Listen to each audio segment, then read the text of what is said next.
여러분들이 말씀을 이해하는데, 성경을 이해하는데 도움이 될 수 있는 아주 중요한 설명을 두 가지를 드릴 겁니다. 졸지 마시고 잘 들으시기 바랍니다. 이 설명만 잘 들어도 성경을 이해하는데 아주 큰 도움이 될 거예요. 첫 번째, 이스라엘 지도입니다. 지도 좀 펴주세요. 이스라엘 왼쪽이 지중해고요, 왼쪽 밑으로가 애굽 땅이고 오른쪽 밑이 아라비아 사막으로 되어 있습니다. 이스라엘 딱 가운데 놓고 이렇게 보면 저렇게 배치가 된다는 겁니다. 이 성서의 세계를 이야기할 때 보통 이렇게 해서 근동지방이라고 이야기를 합니다. 제가 설교 중에 가끔가다 근동지방 할 때는 저 지역을 아우르는 이야기입니다. 아셨죠? 자, 여기서 벗어나는 경우가 드뭅니다. 성경은요, 근동지방을 벗어나는 경우가 드물어요. 자, 두 번째, 우리가 말씀을 이해하는데 굉장히 중요한 단서가 되는 것 중에 하나가, 이스라엘을 남북으로 나누면요, 위를 가리켜서 우리가 뭐라고 얘기합니까? 북이스라엘. 한번 따라합시다. 북이스라엘.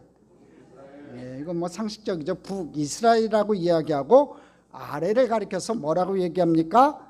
남유다라고 합니다. 한번 따라합시다. 남유다. 북이스라엘과 남유다, 이렇게 분열왕국이 저렇게 나눠져 있지요. 여기에 보면 중요한 단어들이, 지명들이 나옵니다. 보면은 단과 브엘세바, 맨 위가 단이고 맨 밑이 브엘세바예요. 그래서 단과 브엘세바. 그리고 북이스라엘의 수도는 사마리아가 되겠고요. 가운데 보면 사마리아가 나오지요. 사마리아가 나오고, 그 다음에 남유다의 수도는 예루살렘입니다. 여러분, 예루살렘에 뭐가 있어요? 성전이 있습니다. 솔로몬 성전이 있는 거예요. 이 북이스라엘, 남유다. 그래서 이 성경에서 이 왕들이 나오잖아요. 자, 왕들이 나오는데 이 왕들이 북이스라엘의 왕인지 남유다의 왕인지 이걸 좀 알면 성경을 이해하는데 좀 도움이 많이 받게 돼요. 자, 세 번째, 이스라엘이 나오는 성경의 이야기 가운데는요, 전쟁이 굉장히 많이 나옵니다. 엘리사 시대에는 특히 아람이라고 하는 나라하고 전쟁을 많이 하게 됩니다. 저 지도에 나오죠. 아람. 대략 이스라엘 오른쪽 위에 있는 지역에 해당되는 곳이 이 아람입니다. 오늘날로 이야기하면 여러분 시리아 지역이 되겠습니다. 여러분, 아람, 시리아, 다메섹 이렇게 표시되어 있는데, 다메섹이 어디냐면요, 다마스커스를 얘기합니다.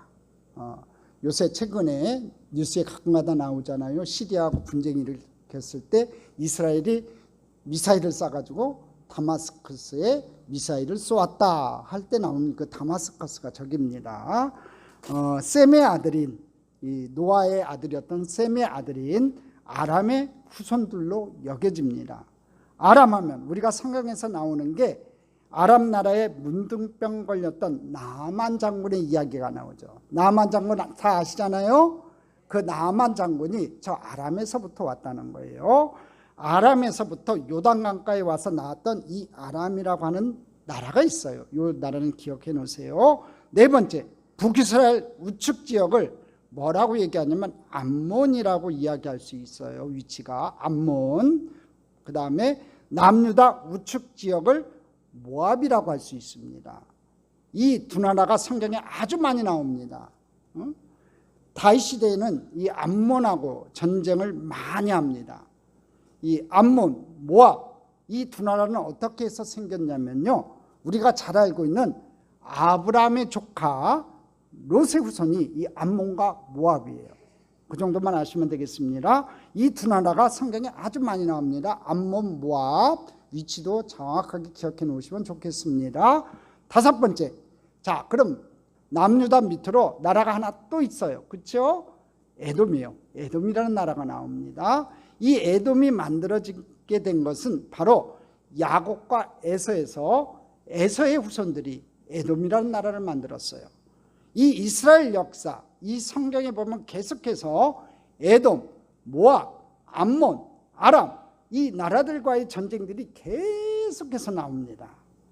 오늘 말씀은 이 북이스라엘, 지금 동그라미 치는 북이스라엘, 남유다, 그 다음에 밑에 있는 에돔이 동맹을 맺어가지고, 세 나라가 동맹을 맺어가지고 모압과 전쟁을 하는 이야기입니다.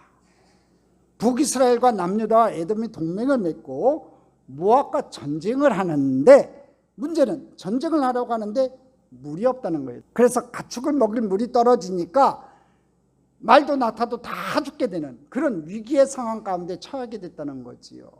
이 위기 상황에서 엘리사를 통해 가지고 기적이 일어나고 있는 모습이 오늘 성경의 본문 내용입니다. 자, 첫 번째 우리가 살펴볼 게 있습니다. 위기에 봉착한 연합군을 발견하게 됩니다. 오늘은 위기에 선 두 왕 여호사밧과 여호람, 그리고 이 위기를 극복하는 과정에서 만난 엘리사와의 이야기를 나누어 보려고 합니다. 위기는 늘 우리들 삶에 찾아오는 손과 같은 거예요. 그렇잖아요. 우리가 인생을 살면서 위기가 가끔 가다가 다가올 때가 있어요. 내 힘으로 해결하지 못할 위기가 다가온다고요. 문제는 위기 가운데서 우리가 어떻게 살아가느냐예요. 위기에 연관된 참 좋은 글들이 많더라고요. 그래서 인터넷에서 뒤져보니까 오늘 말씀과 연관되어 생각해 봄직한 것들이 있었어요. 첫 번째, 헝가리 출신의 엔지니어로 인텔이라고 하는 회사의 CEO를 지낸 사람, 앤드류 그로브라는 사람이 이런 말을 한 적이 있습니다. 여러분, 헝가리 출신, 북유럽의 헝가리 출신의 엔지니어로 인텔이라는 대기업, 다국적 대기업의 회사의 CEO, 회장까지 지낸 사람이에요. 대단한 사람인 겁니다. 여러분, 뭐 경영대학을 나온 것도 아니고 엔지니어로, 기술자로 시작을 해가지고 인텔이라고 하는 회사의 CEO를 지낸 사람이니까 저 사람 아주 유명한 사람이에요. 우린 처음 보는 것 같지만 그분이 이런 얘기를 했어요. 뭐라고 얘기했냐면, 삼류 기업은 위기에 의해서 파괴된다는 거예요. 그런데 이류 기업은 위기를 이겨낸다고 하고요, 인류 기업은요 이 위기로 인해서 더욱 발전한다는 거지요. 또 유재석 씨, 여러분 잘 아시죠? 자, 유재석 씨 몰라요? 네, 저분 모르면 간첩이에요. 북한에서 온 거예요. 아마 북한 사람도 다 알 것 같아요. 저 유재석 씨가 이런 말을 했습니다. 진짜 위기는 위기인데도 불구하고 위기인지 모르는 것이다, 이렇게 얘기했어요. 진짜 위기는 위기인데도 불구하고 위기인지 모르는 것이래요. 하지만 그보다 더 큰 위기는 위기인지 알면서도 아무것도 않는 것이다. 위기인지 알면서도 아무것도 하지 않으면서 나 혼자 살려고 하는 것, 바로 그것이 우리에게 닥친 가장 큰 위기라고 얘기합니다. 그래요. 위기가 다가오면요, 그 위기를 극복하려고 뭔가 액션을 취해야 되는 거예요. 자, 오늘 말씀은 조금 복잡한 이 북이스라엘과 남유다의 관계가 얽혀 있어요. 성경을 보다 보면 이 역대 왕들의 이름들이 쭉 나오고 족보가 막 엉켜지고 이름들이 비슷한 이름들이 많이 나와요. 그러니까 뭐 짜증이 나기도 하고 뭐 그냥 대충 읽고 넘어가는 경우들이 굉장히 많아요. 근데 오늘 본문에 등장하는 두 명의 왕, 북이스라엘의 여호람 그리고 남유다의 여호사밧의 관계를 좀 우리가 잘 알 필요가 있어요. 아까도 얘기했지요. 오늘 말씀을 이해하는데, 성경을 이해하는데 도움이 될 수 있는 중요한 설명 두 가지 드리겠다고 했어요. 아까 지도를 보여드렸다면 이번에는 여러분 이스라엘 또 남유다의 족보를 좀 설명을 해드릴 거예요. 그러니까 졸지 마시고 잘 들으세요. 아셨죠? 이 시간만큼 졸면 안 돼요. 다른 시간도 졸면 안 되겠지만 이 시간은 특별히 졸면 안 됩니다. 자, 여호사밧은요 북이스라엘의 악한 왕, 아합과 교제하는 바람에 많은 시련을 겪으면서, 그러니까 남유다의 왕이었어요. 여호사밧 왕은 북이스라엘의 악한 왕 아합과 교제하는 바람에 많은 시련을 겪으면서도 하나님의 인도하심을 따라간 왕이었어요. 그런 생전에 부귀와 영화도 누렸지만, 자, 족보를 좀 보여주세요. 자, 저 족보를 보시고 얘기합시다. 자, 여호사밧은 여러분 아합과 교제를 나누는 바람에 좀 어려움을 많이 겪었어요. 보시면은 아합의 딸 아달랴가 있죠. 좀 보시면은 아합과 이세벨 많이 들었으니까 알 거 아니에요. 그 밑에 아들 둘이 있고 그 다음에 딸이 하나가 있어요. 그 딸이 아달랴예요. 한번 따라합시다. 아달랴. 자, 이 아달랴가 여호사밧의 장남 여호람과 결혼을 해요. 이해 가세요? 북왕국의 북이스라엘과 남유다의 왕자와 공주가 결혼을 한 거예요. 자, 아합의 딸 아달랴를 며느리로 맞은 치명적인 실수로 인하여 후대에 아기시앗을 남기게 돼요. 본문에 등장하는 북이스라엘의 왕 여호람. 자, 보십시오. 여호람이 둘이죠.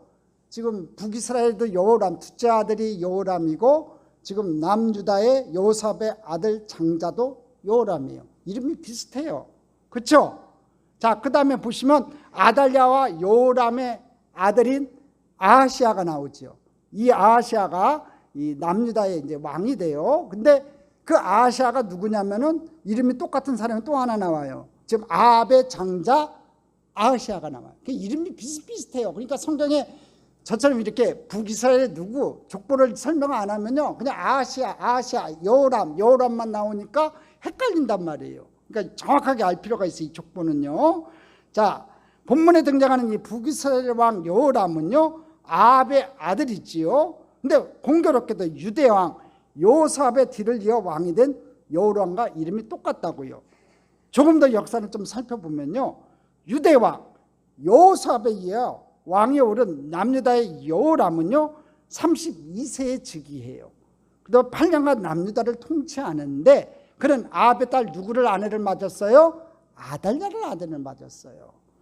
아합의 아내 이세벨로 인해 죄를 지었던 것처럼 북이스라엘의 왕들의 죄를 남유다에 전파시키는 잘못을 저지르게 돼요. 아달랴가 우상과 사신을 섬기는 그 풍토 밑에서, 어머님 밑에서 자랐으니까 그걸 그대로 남유다에 가져오는 거예요. 그래서 그는 아내의 게임에 빠져 부왕이 제거한 산 당을 다시 세우고 백성들을 우상에 빠뜨렸어요. 그런 착한 형제 6을 모두 죽이고, 좀 보십시오. 저 여호사밧 아들 여호람 밑으로 또르륵 6명의 아들이 또 있죠. 근데 그 아들들을 다 죽여버렸어요. 그리고 또 마음에 들지 않는 방백들까지도 칼로 살해를 합니다. 이 모든 잘못이 아합의 딸을 아내로 맞이함으로 생긴 일이라고 성경은 정확하게 기술하고 있어요. 역대하 21장 5절로 6절 확인해 보겠습니다. 같이 읽겠습니다. 여호람이 왕위에 오를 때 나이가 32세라. 이 여호람은요 남유다의 여호람이에요. 자, 계속 읽겠습니다. 예루살렘에서 8년 동안 다스리니라. 그가 이스라엘 왕들의 길로 행하여 아합의 집과 같이 하였으니 이는 아합의 딸이 그의 아내가 되었습니다. 그가 야이보식에 악을 행하였으나. 자, 보십시오. 이스라엘 왕들의 길로 행했다. 그러니까 성경에 잘 나오죠. 여호람의 길로 행했다, 이스라엘의 왕들의 길로 행했다. 무슨 얘기예요? 우상과 사신을 섬겼다는 거예요. 하나님을 등졌다는 얘기라고 제가 말씀을 드렸죠. 오늘 정확하게 기술하잖아요. 여호람이 남유다의 왕이었음에도 불구하고 이스라엘 왕들의 길로 행했다, 우상과 사신을 섬겼다는 거예요. 그래서 아합의 딸이 그의 아내가 되었기 때문에 이런 일들이 벌어졌다고 성경은 정확하게 기술을 하고 있습니다. 자, 다시 족보를 보여주세요. 자, 여호사밧과 아합은 이제 사돈이 되었죠. 사돈을 맺어가지고 둘 다 아들의 이름이 여호람을 지었고, 여호람은 둘 다 하나님 앞에 범죄한 왕들이었어요. 북이스라엘의 여호람 둘째 아들 여호람과 첫째 아들 여호사밧의 첫째 아들 여호람도요, 둘 다 여호람인데 둘 다 하나님 앞에 범죄하는 왕들이었다고요. 그러니까 나쁜 왕들이었다는 걸 시키기 위해서. 자, 오늘 본문에 등장하는 아합의 아들 여호람에 대해서 성경은 이렇게 증거하고 있어요. 아까는 여호사밧의 아들 여호람에 대해서 얘기했다면 이번에는 아합의 아들 여호람에 대해서 성경은 이렇게 증거합니다. 악한 왕이었다고 했죠. 자, 열왕기하 3장 1절로 2절이에요. 같이 읽어보겠습니다. 유다의 여호사밧 왕 18째 해에 아합의 아들 여호람이 사마리아에서 이스라엘을 12해 동안 다스리니라. 그가 야외 보기에 악을 행하였으나 그의 부모와 같이 하지는 아니하였으니 이는 그가 그의 아버지가 만든 바알의 주상을 없이 하였습니다. 자, 여호사밧을 여호람이 1절에는 정확하게 주인공이 누군지 가르쳐주고 있죠. 2절에 그가 거기다 동그라미 치시고요, 그의 부모의 동그라미 치시고, 그가 그의 아버지가 만든 바알의 주상을 없이 하였습니다. 거기다 동그라미 치세요. 자, 2절에 그가 누구예요 여러분? 북이스라엘의 여호람이겠죠. 그의 부모가 누구예요? 아합과 이세벨이겠죠. 자, 그러면 그가 그의 아버지가 만든 바알의 주상을 없이 하였습니다. 이 얘기는 무슨 얘기냐면요, 아합보다는 그래도 괜찮다는 이야기를 하고 있는 거예요. 자, 지난주에 제가 여러분들에게 베델을 종교의 중심지로 삼으면서 우상 숭배가 시작됐다고 얘기를 했죠. 여로보암이 여러분 베델에다가 금송아지를 만들고 이게 하나님이다 하고서 이제 제사를 지내기 시작했어요. 그 다음부터 이 아합 때는 이세벨의 영향으로 여러분 바알과 아사라싱을 여기다 심어놓고 우상을 섬겼단 말이에요. 자, 아합의 아들 여호람은요, 여로보암이 그 우상 숭배를 했던 이 바알과 아사라는 제거했지만 아직도 우상을 숭배하고 있는 사람이었다는 거예요. 그런데 오늘 아합의 아들 여호람이 그의 사돈인 여호사밧에게 또다시 모압과의 전쟁을 제안해요. 이제 저 여호람이 사돈이죠. 사돈 어른이겠지요. 여호사밧에게 지금 모압을 치자고, 전쟁을 일으키자고 제안을 해요. 여러분, 북이스라엘 왕조 중 가장 강력했던 오므리 왕조는 점점 힘을 잃어가요. 여러분, 오므리 왕조가 누구냐면요, 이 아까 나왔던 아합과 이세벨, 아합의 위에 아버지였어요. 굉장히 이 오므리 때, 왕 때 북이스라엘이 가장 강성했어요. 그래서 이 오므리 왕 때 사마리아를 건설했어요. 그만큼 힘이 셌던 왕이었어요. 자, 오므리, 그 다음에 아합으로 이어졌고, 그 다음에 아하시아 첫째 아들로 이어졌고, 그 다음에 요람으로 이어졌던 거예요. 자, 왕조가 이렇게 흘러가고 있었어요. 자, 오므리 때 가장 강성했던 이 오므리 왕조가 점점 힘을 잃어가요. 밑으로 내려갈수록.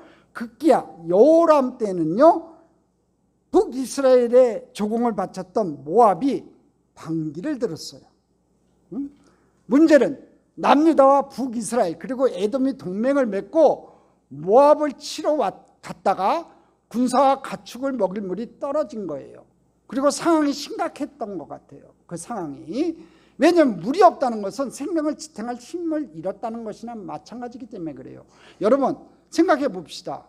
가축을 먹일 물이 없다는 얘기는요, 여러분 사람이 먹을 물도 없다는 얘기예요. 그러니까 생명이 위경지경에 처했다는 거예요. 그래서 이렇게 말합니다. 열왕기하 3장 9절로 10절에 같이 읽어보겠습니다.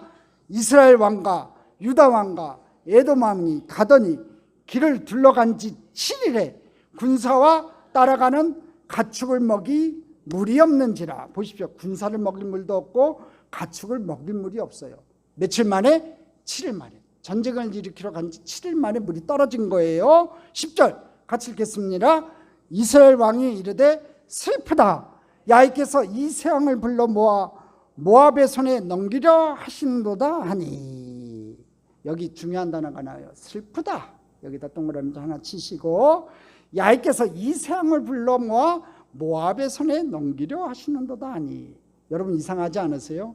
지금 이스라엘 왕 누구예요? 여호람이 지금 뭐라고 얘기하냐면, 물이 떨어지니까 야훼께서 언제 하나님 앞에 물어보기나 했어요? 전쟁 일으킬 때 그냥 자기 마음대로 동맹 맺자고 해갖고 모압 치러 가자고 해놓고서는 지금 야훼께서 하나님 앞에 핑계대요.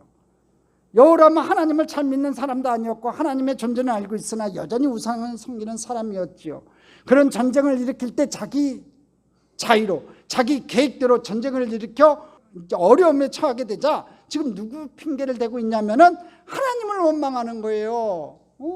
하나님을 원망하고 있잖아요. 10절에 뭐래요? 야훼께서 이 세왕을 불러 모아 모압의 손에 넘기려 하시는도다. 지금 이 여호람이 하나님을 원망하고 있다고요.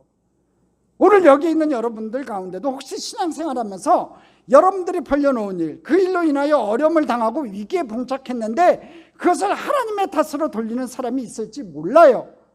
그래요. 많은 사람들이 그러죠. 잘 되면 내 탓, 못 되면 하나님 탓. 그러지 않아요, 여러분? 잘 되면 누구 탓? 내가 잘해서 잘 된 거고, 잘못되면 누구 탓? 하나님 탓. 하나님 탓만 하면 좋아요. 목사님 탓 그래요. 제가 여의도에서 교구에 처음 나갔을 때가 이제 12월 달쯤 됐는데요. 처음 나갔는데 한 구역장님이 하루는 와가지고 대뜸 저한테 뭐라고 하는 거야. 목사님 탓이에요. 아니, 제가 여기 부임한 지 한 일주일도 안 됐는데 무슨 제 탓이에요? 그래요. 왜 제 탓이에요? 그랬더니 목사님 때문에 우리 딸이 대학에서 떨어졌어요. 기가 막혀서 나는 구역장님 이름도 잘 모르는데 대뜸 와서 하는 얘기가 목사님 때문에 떨어졌대. 아니, 내가 뭘 잘못했는데요? 목사님이 기도 안 해줘서 떨어졌다는 거야. 그래서 주여, 거기서 뭐라고 해요? 교구사무실에서 뭐라고 할 수도 없고, 그래요, 내 잘못이에요. 내가 일주일밖에 안 됐지만 그 일주일 동안이라도 기도하지 못해서 딸이 떨어졌네요. 응? 그래요. 성도들은 그러더라고. 보통의 경우 잘 되면 다 자기 탓이고 잘못되면 하나님 탓, 더 나아가서 목사님 탓해요. 제가 목회를 하면서 보면요, 많은 사람들이 하나님을 원망하는 것을 보게 돼요. 하나님 왜 그러셨어요? 그래요. 응? 그런데 사실은 하나님 때문이 아니라 우리가 벌려놓은 일들로 인해서 고통을 당할 때가 많이 있다는 거지요.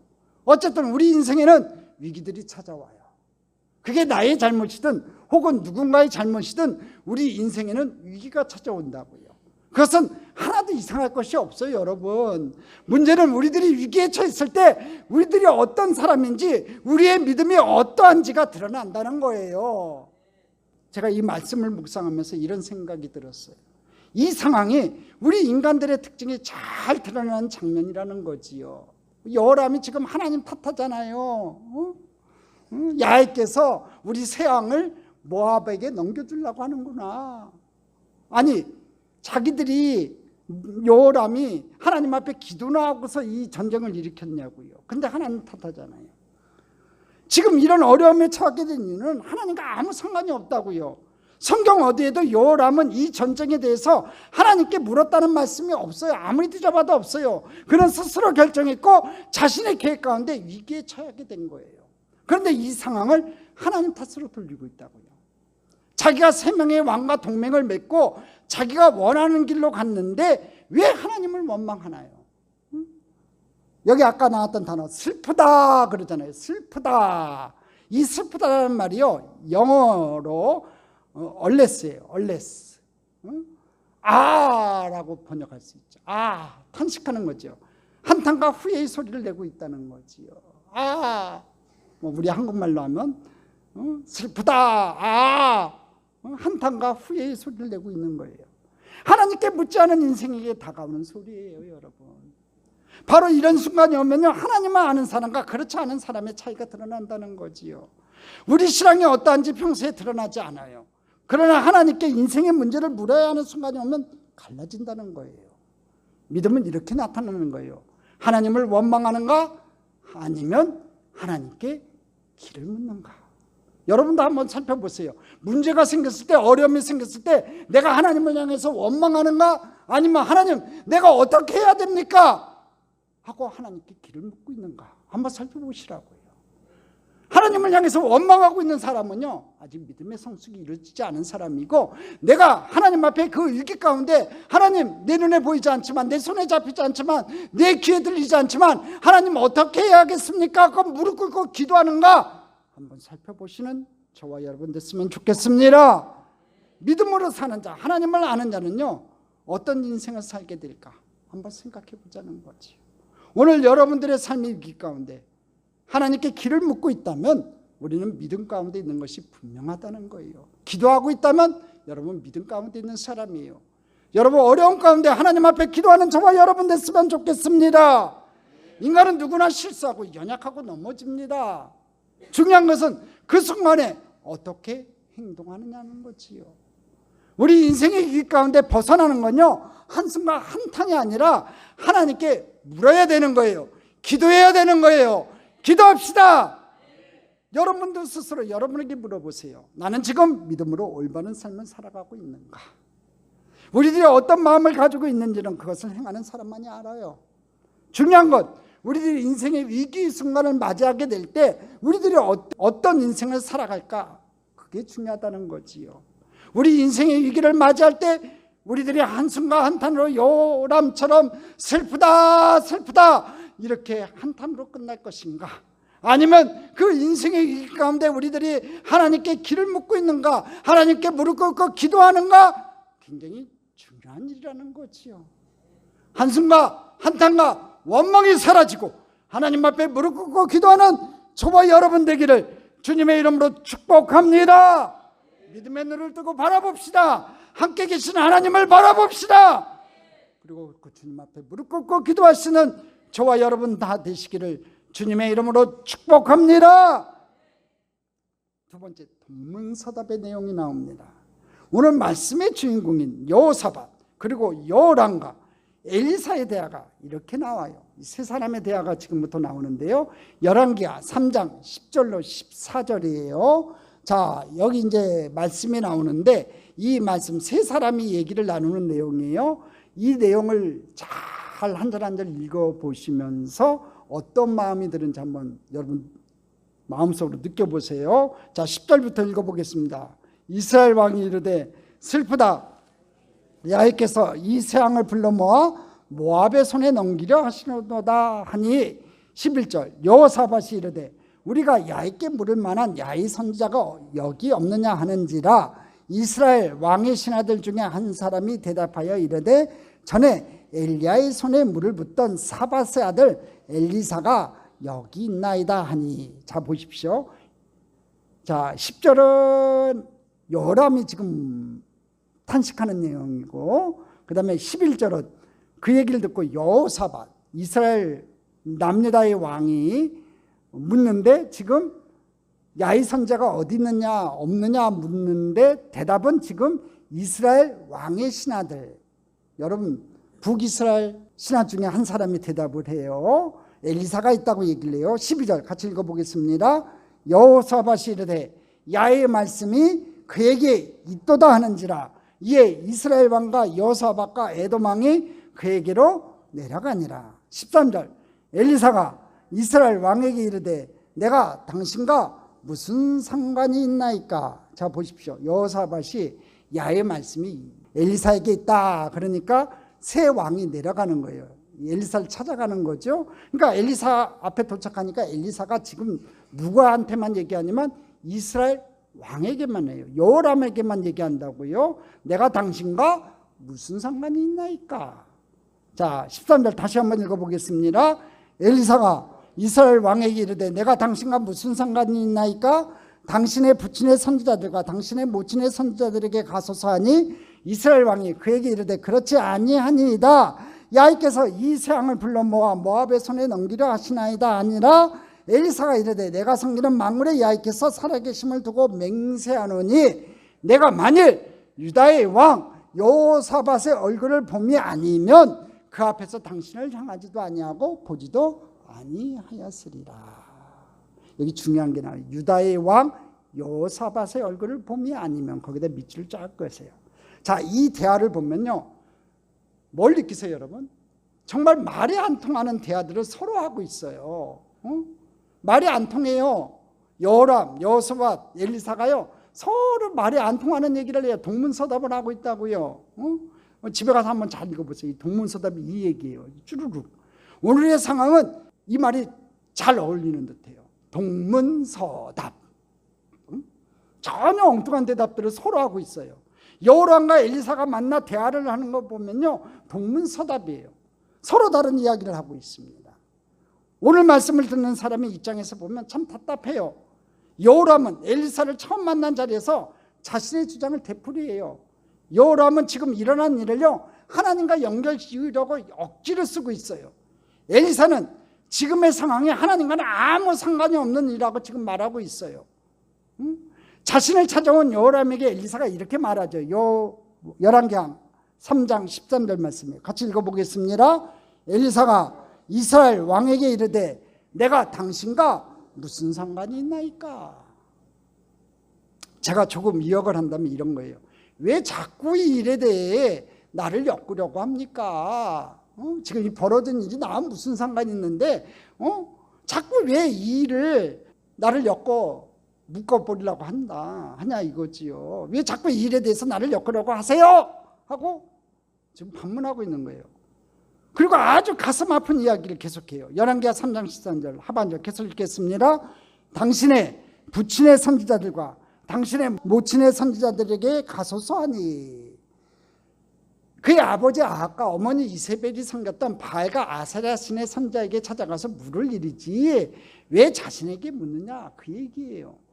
이 말은 지금 여호람이 자신의 문제를 가지고 하나님 앞에 나올 자격이 없다는 거예요. 네가 뭔데 왜 하나님의 선지자인 나한테 와서 묻고 있냐 이거죠. 네 아버지 어머니가 섬겼던, 열심히 네가 섬기고 있는 바알과 아세라한테 가서 물어볼 것이지 왜 나한테 와서 묻냐 이거예요. 하나님 앞에 묻냐 이거지요. 비록 그가 아버지가 만든 우상 바알을 없애버렸지만 여전히 여로보암이 산당을 만들고 범죄하던 일을 계속하고 있으니까 이렇게 얘기하는 거예요. 지금 엘리사는 이런 말을 하고 있는 겁니다.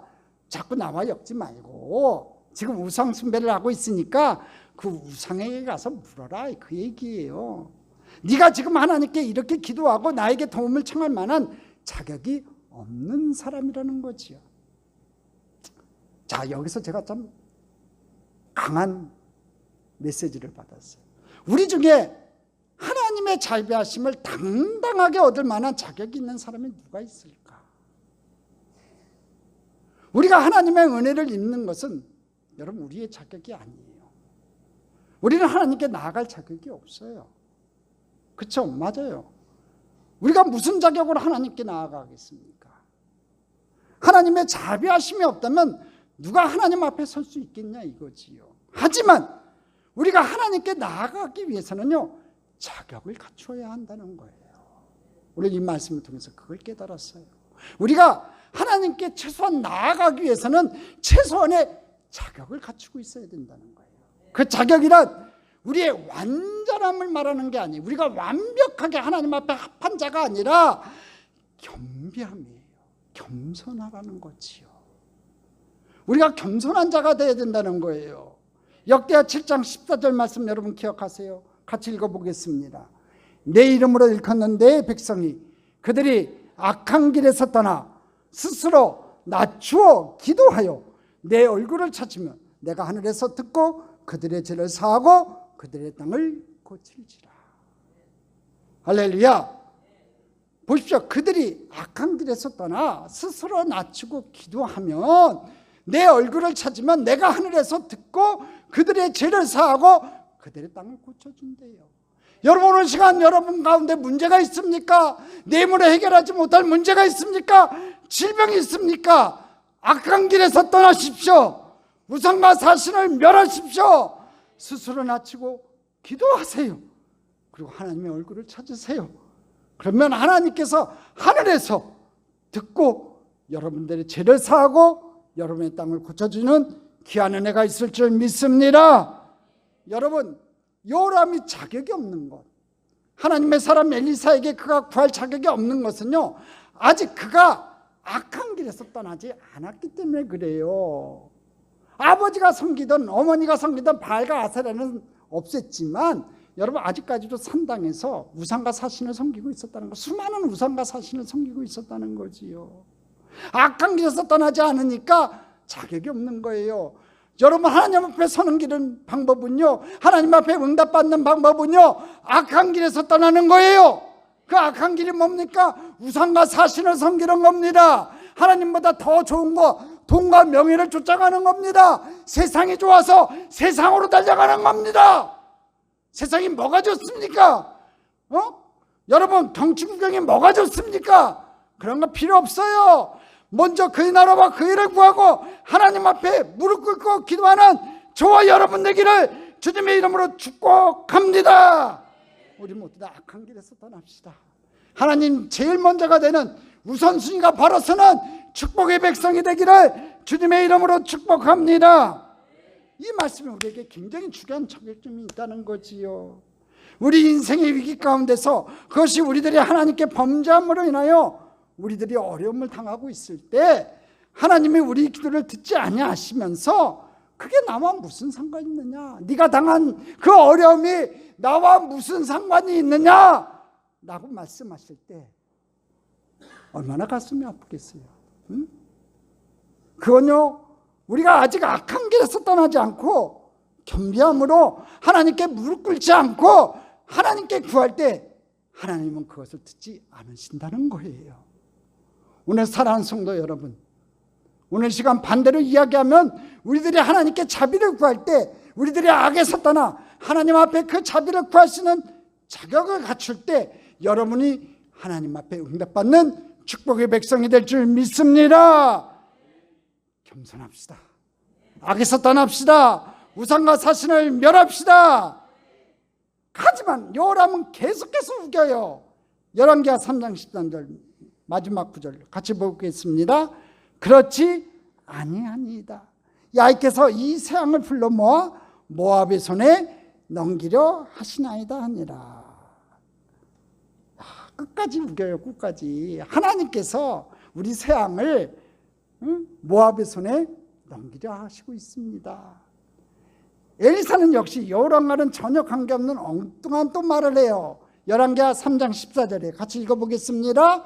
엘리사가 이르되 내가 섬기는 망울의 야훼께서 살아계심을 두고 맹세하느니 내가 만일 유다의 왕 여호사밧의 얼굴을 봄이 아니면 그 앞에서 당신을 향하지도 아니하고 보지도 아니하였으리이다. 여호람은 자꾸 하나님과 연관성을 가지고 도와달라고 하지만 도와줄 이유가 없다는 거예요. 그런데 여기서 아주 중요한 말씀을 하죠. 뭐라고 얘기해요? 여호사밧의 얼굴을 봄이 아니면.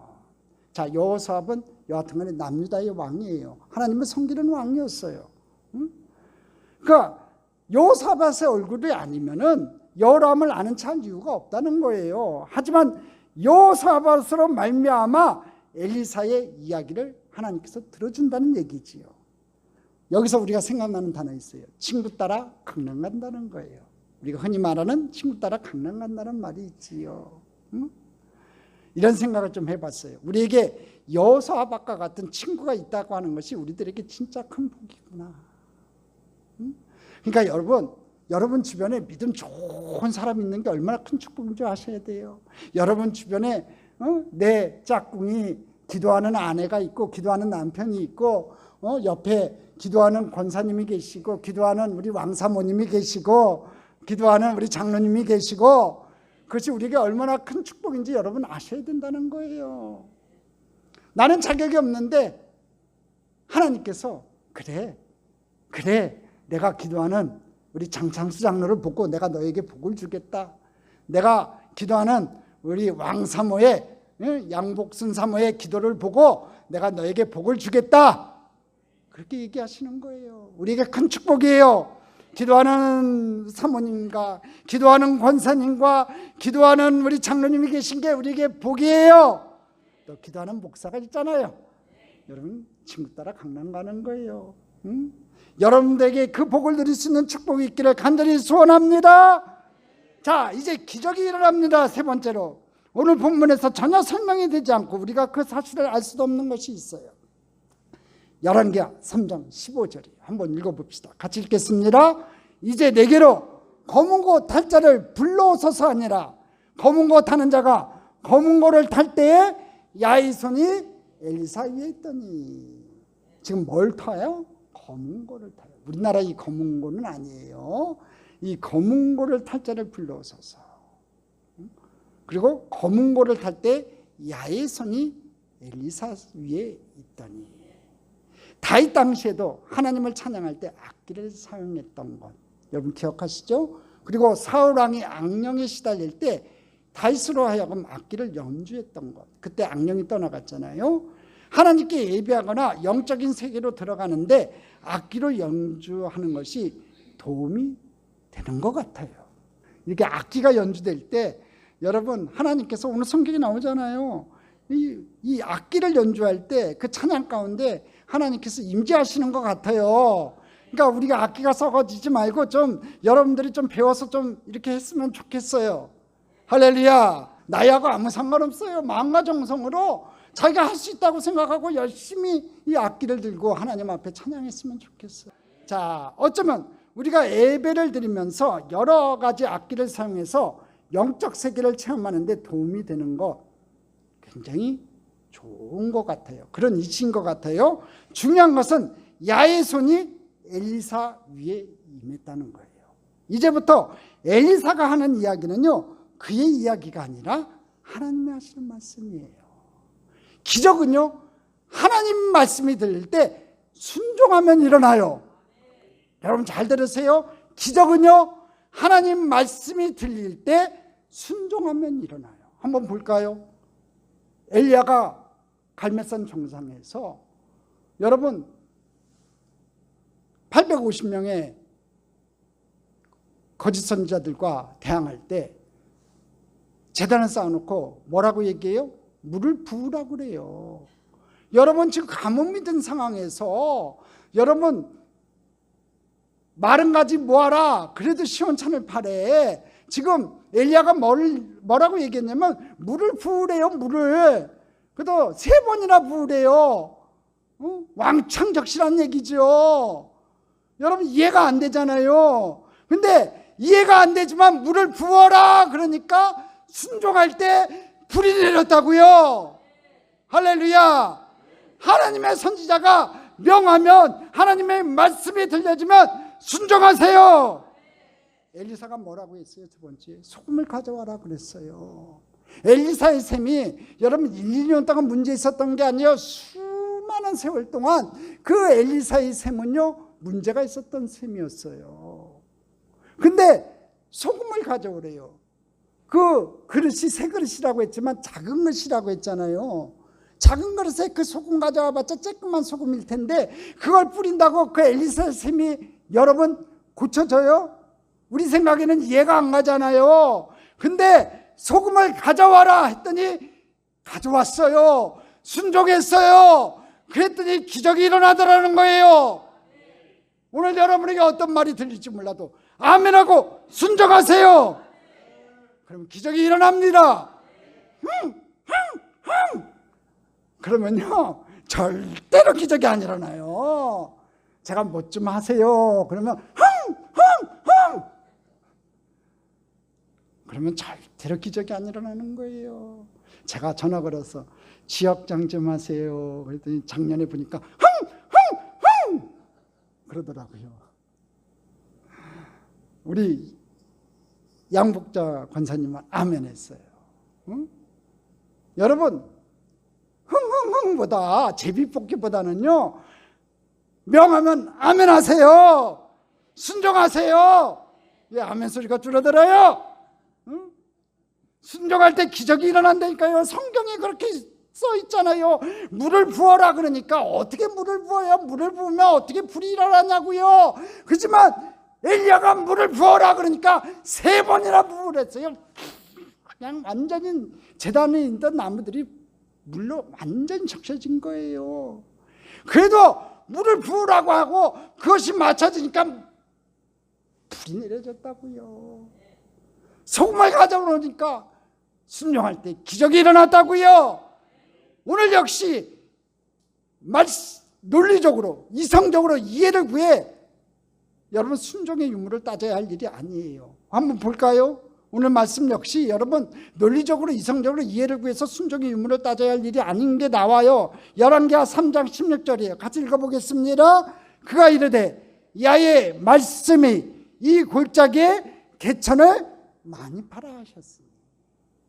이게 무슨 일입니까? 지금 개천을 많이 팔아요.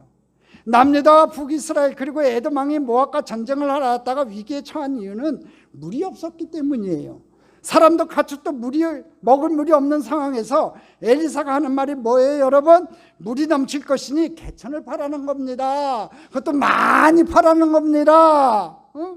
저에게는요 이 말씀이 예수님이 가나의 혼인잔치에 행하셨던 기적이 생각났어요. 포도주가 떨어져서 잔치 자리가 어려움에 처하게 되었는데 뜬금없이 발 씻는 항아리에 물을 부으라고 하셨어요. 그때 하인들이 그 물을 아기까지 채웠다고 되어 있어요. 아기까지. 그리고 그 채운 모든 물이 포도주로 변했던 기적을 체험했어요.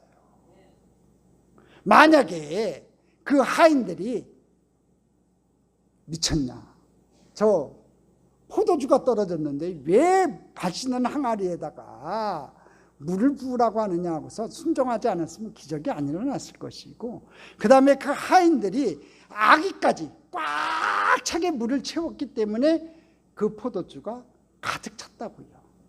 할렐루야. 그 채운 모든 물이 포도주로 변했다고요. 이제 골짜기에 개천을 파는 일 역시 그들이 파는 만큼 많은 물을 얻게 될 거예요. 엘리사가 뭐라고 했어요? 많이 파라고 했죠. 하나님이 많이 파라고 했다고 얘기했어요. 깊게 파라, 넓게 파라 그랬어요. 우리도 그래야 돼요. 여러분, 깊게 파야 됩니다. 넓게 파야 됩니다. 크게 봉사해야 됩니다. 깊게 봉사해야 됩니다. 순종 역시 우리들의 삶에서 고난을 맞이하는 순간에 고민하게 되는 거예요. 중요한 것은 순종하지 않으면 순종의 결과도 경험하지 못한다는 거지요. 우리는 문제가 생기면, 적어도 신앙이 있는 사람이면 기도는 해요. 백성들이 하나님의 선지자에게 순종해야 하는 이유가 무엇일까요? 첫째는 검은 고를 탈 때 하나님의 손이 그에게 임했기 때문이고, 두 번째 또한 엘리사가 하나님의 영에 감동되어 아직 아무도 보지 못한 것을 그가 이미 보았기 때문에 그래요. 한번 확인할까요? 열왕기하 3장 17절 말씀이에요. 같이 읽겠습니다. 야훼께서 이르시기를 너희가 바람도 보지 못하고 비도 보지 못하되 이 골짜기에 물이 가득하여 너희와 너희 가축과 짐승이 마시라 하셨나이다. 아멘. 이 골짜기에 물이 가득해서 너희와 너희 가축과 짐승이 마시리라. 하나님의 말씀이 떨어졌는데 그것을 엘리사는 봤다는 거예요. 엘리사의 말에 이들이 순종하기 힘든 이유가 여기 있다는 거지요. 아직 그들의 눈에 비를 몰고 오는 바람이 보이지 않기 때문에 그러는 거예요. 인간의 상식과 경험상 비바람이 불어와야 비가 내리는 것인데 아직 바람도 불지 않았다는 거지요. 그러니 당연히 비도 보지 못한 거예요. 그런데 하나님께서 이르시기를 이 골짜기에 물이 가득하리라. 너희와 너희 가축과 짐승이 마시리라. 하나님 말씀이 선포되니까 엘리사는 믿었다는 거예요. 봤다는 거지요. 저에게는 오늘 말씀을 묵상하면서 18절이 가장 흥미로웠어요. 열왕기하 3장 18절 말씀 같이 읽어보겠습니다. 이것은 야훼께서 보시기에 작은 일이라. 여기다 밑줄을 쫙 그으세요. 작은 일이라. 야훼께서 모압 사람도 당신의 손에 넘기시리니. 야, 보십시오. 이것은 야훼께서 보시기에 작은 일이래요. 지금 아무 증거도 나타나지 않고 있잖아요. 구름 하나 나타나자고 바람도 불지 않고 먹구름도 오지 않잖아요. 근데 엘리사는 이렇게 얘기해요. 작은 일이라. 야훼께서 보시기에 작은 일이라. 여러분, 이 작은 일이라는 말은요, 영어 성경에는 이지싱이라고 되어 있어요. 여러분, 아주 간단한 일이나 아주 쉬운 일이라는 거예요. 힘들고 어려운 일에 대한 기준은요, 그것을 행하는 사람이 누구냐에 따라 다른 거예요. 여러분, 힘들고 어렵고 우리는 어려운 일인데 하나님 편에서 봤을 땐 이지싱이에요. 작은 일이에요. 쉬운 일이에요. 할렐루야. 우리는 지금 어렵다고 끙끙매고 있는데 하나님 보시기에 그것은 쉬운 일이에요. 이지싱이라고요. 작은 일이라고요. 그걸 믿는 여러분 되기를 바랍니다. 제가 오래전에 봤던 이 조엘 오스턴의 긍정림에 나오는 이야기가 생각이 났어요. 어느 프로골퍼가 이 중동의 부와 며칠간 플레이를 했어요. 이제 골프를 했다는 얘기죠. 고마웠던 이 부호는요, 이 프로골퍼에게 원하는 것을 말하라고 했어요. 그러니까 이 프로골퍼가 뭐라고 얘기했냐면 골프 클럽을 얘기했어요. 그의 생각에는 금으로 만든 퍼터 정도 아니면 드라이브 정도를 선물로 생각하고 말했던 것 같아요. 그리고 그는 미국으로 돌아와서 기다렸어요. 자, 기대를 했죠. 얼마나 비싼 클럽 드라이브를 선물을 해줄까 기대했어요. 기다리던 어느 날 물건이 도착했습니다. 여러분 진짜로 금으로 도구만 드라이버 하나가요 2천만 원짜리 3천만 원짜리도 있어요. 진짜로 있어요 여러분. 그런데 그에게 배달된 건요 예상했던 골프 클럽이 아니라 서류봉투 하나였어요. 실망이 되기도 하고 전혀 예측할 수 없는 상황을 맞이하게 된 거지요. 그런데 그 봉투를 열어보고 프로골퍼는 깜짝 놀랐어요.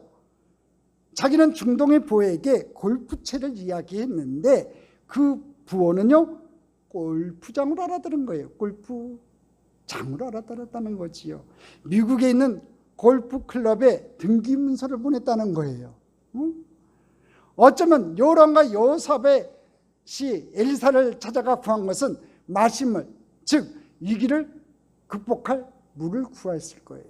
여러분 그러지 않았겠어요? 지금 당장 전쟁을 치러야 되는데 여러분 군사들도 먹을 물이 없죠. 뭐 말과 짐승들이 먹을 물도 없으니까 요람과 여호사밧이 원했던 것은요 엘리사에게 원했던 것은 마실 물, 좀 그 물을 구했을 거예요. 하지만 하나님은 골짜기를 채우셨어요. 그런데 골짜기를 채우면서 뭐라고 했어요? 작은 일이라는 거예요. 이지신이라고 했어요. 열왕기하 3장 19절 20절 보겠습니다. 같이 읽겠습니다.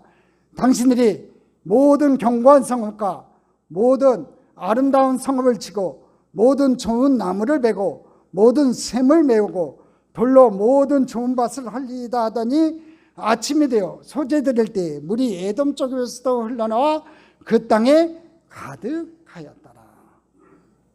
자, 하나님께서 하시고자 하면 즉각적으로 일이 일어나요. 아침이 되어 소재 드릴 때 기적이 일어났어요.